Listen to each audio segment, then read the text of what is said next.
Thank you for tuning in to the Bo Templin Show. It is Thursday, July 2nd. It is about 11:30 here out on the West Coast. And today we are going to talk about rule number one. Rule number one. Rule number one. Rule number one. Never leave a fellow crasher behind. I can't believe how selfish you are. I need you. One of the things I talk about a lot on this podcast is the differences and similarities between MMA and then boxing, right? They both have severe consequences. There's similarities in terms of like fighter pay and structure, but there are also some differences between the two sports that definitely need to be pointed out. So last week, Max Roshkoff, he's a young fighter for the UFC, early in his career. He's fighting on a prelims or an undercard. In the first round, he loses on all three judges' scorecards 10-9. In the second round, he loses on all three judges' scorecards 10-8. He is down 20-17 on all three judges' scorecards going into round three. He gets back to his bench and he tells his coach, call the fight. I can't go anymore. I don't have it tonight. I can't do it. I don't got it.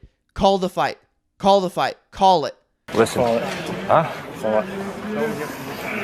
You're gonna beat this guy, Max. We got this. You couldn't beat this guy. Listen, Call we got it. No, listen. Rob, call it. No, we got this, Max. Okay? Stop it. Stop it. We got this. Okay, breathe. Okay, catch your breath. No.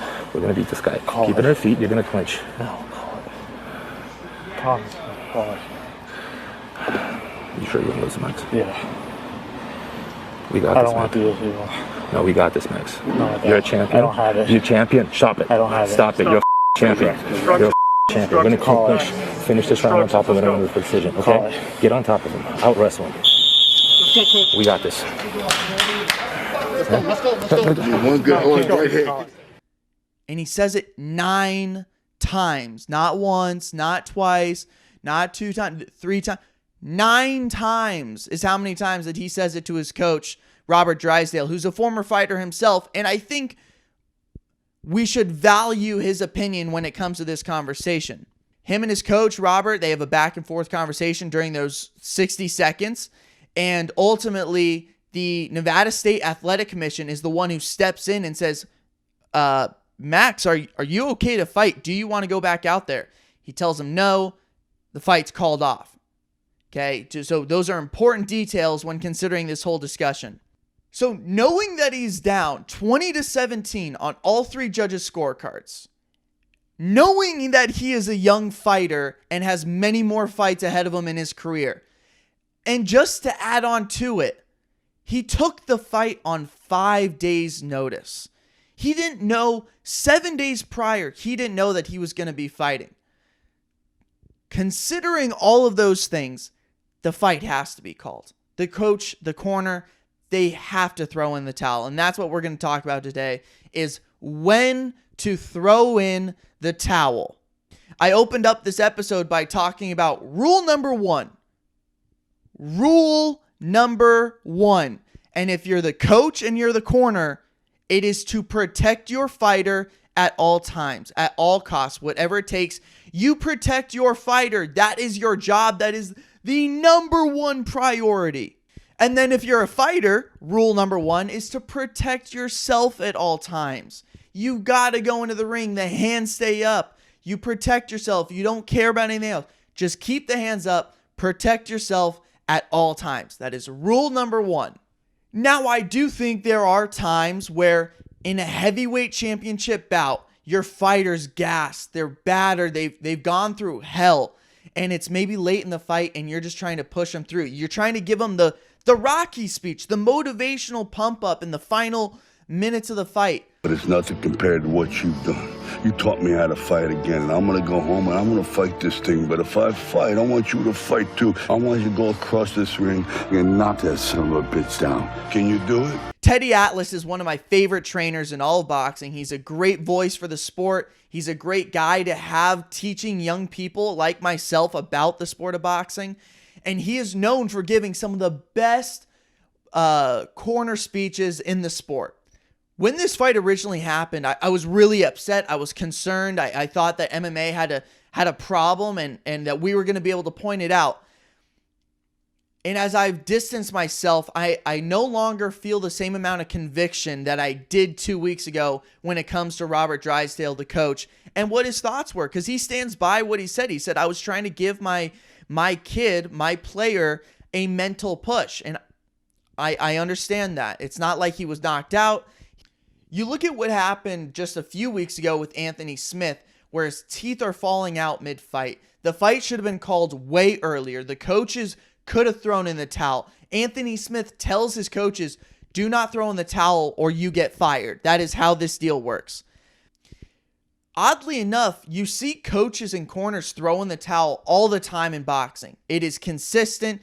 For almost every event you have, you see a coach or a corner throw the towel in and call the fight because they know what's best for their fighter. And for some reason in MMA, that is just not a part of the culture. You think about the Diaz brothers, right? And how fucking tough those guys are, right? They're down to go all 5 rounds. They will do whatever it takes to get the win. They want to take you in the deep waters. They're willing to eat punches. They're willing to do whatever it takes. They are some of the baddest men on the planet. But when Nick was in Nate's corner and Nate got head kicked by Josh Thompson, who was the person throwing in the towel? It was Big Brother Nick. Because he knew what was best for his fighter, despite how much it would probably bother Nate at the time. The UFC and MMA in general needs to hold a conversation, because in boxing they're able to do it, they're willing to do it, you see it happen often, and in MMA it just doesn't happen. And if this sport wants to continue, you want to extend the careers of young fighters, this could be a really good way to do it. So moving ahead, I know that it takes away comeback victories like maybe Pat Barry versus Czech Congo.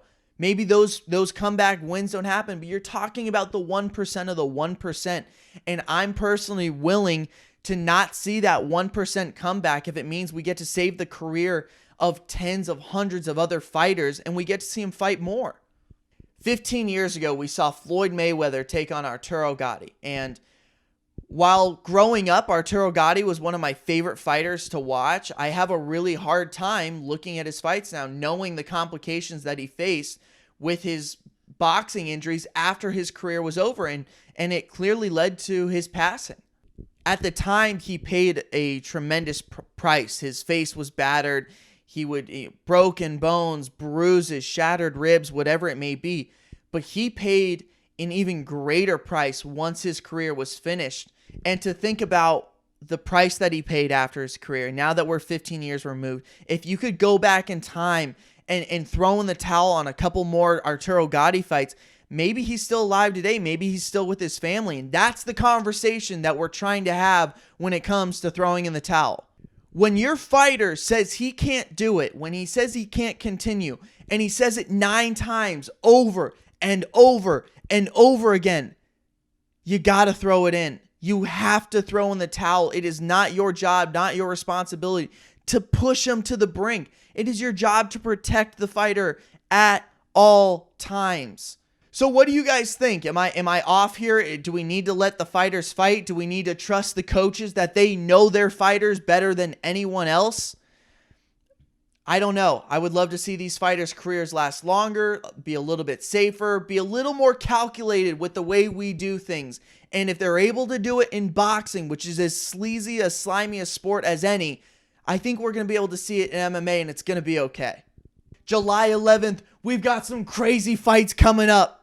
3 title fights, a #1 contender fight. I'll have an episode up next week breaking down all 4 of them. It's going to be absolutely batshit crazy. I hope you guys get excited too, and maybe I can share a little bit here or there that can increase the excitement, maybe teach a thing or two, and you guys will be ready for that July 11th card. But until then, let's go home, ladies and gentlemen. Let's go home.